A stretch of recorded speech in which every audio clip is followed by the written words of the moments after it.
بسم اللہ الرحمن الرحیم۔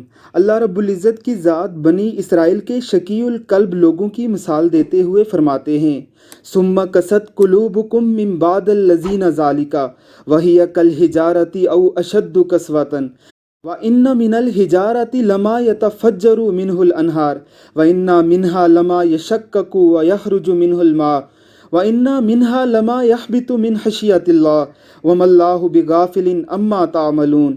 پھر اس کے بعد تمہارے دل ہوگے سخت گویا وہ پتھر ہیں یا پھر اس سے بھی زیادہ سخت، اور بعض پتھر تو ایسے ہیں جن سے نہریں پھوٹ کر نکلتی ہیں، اور بعض ایسے ہیں جو پھٹتے ہیں پھر ان سے پانی نکلتا ہے، اور بعض ایسے ہیں جو اللہ کے ڈر سے گر پڑتے ہیں، اور اللہ تمہارے کاموں سے بے خبر نہیں۔